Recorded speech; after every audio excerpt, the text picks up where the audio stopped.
Hi friends, simple and tasty రెసిపీతో మీ ముందుకు వచ్చేసానండి. ఈరోజు మనం బందర్ లడ్డు చేసుకుందాం. 1 కప్పు చక్కెర, 1 కప్పు శనగపిండి తీసుకొని ఒక మందపాటి కడాయిని పెట్టుకొని దానిలో కావలసినంత నెయ్యి వేసుకొని 1 కప్పు శనగపిండి అని చెప్పాను కదండి, ఆ దానిని వేసి మనము చిన్న మంట మీద వేయించుకోవాలి. చిన్న మంట మీద వేయించుకోవడం వల్ల మనకు పచ్చివాసన రాదు. అలా వేయించుకున్న పిండిని ఒక గిన్నెలో వేసుకోవాలి. 1 కప్పు చక్కెర తీసుకొని మనం మిక్సీలో ఆడించుకోవాలి మెత్తగా. ఆ మెత్తగా ఆడించుకున్న చక్కెరాన్ని రెండిటిని కలిపి మిశ్రమాన్ని బాగా కలుపుకోవాలి.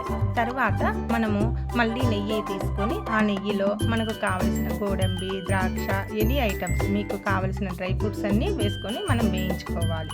అలా గోల్డెన్ బ్రౌన్ కలర్ వచ్చేదాకా ఫ్రై చేసుకోవాలి. నేను ఇది హోమ్ మేడ్ గీ అండి, నేను ఇంట్లోనే తయారు చేసుకున్నాను. తర్వాత మీకు కావలసిన షేప్లో మనం లడ్డూలు తయారు చేసుకోవడమే. ఇంతేనండి బందర్ లడ్డు చేసుకునే విధానం.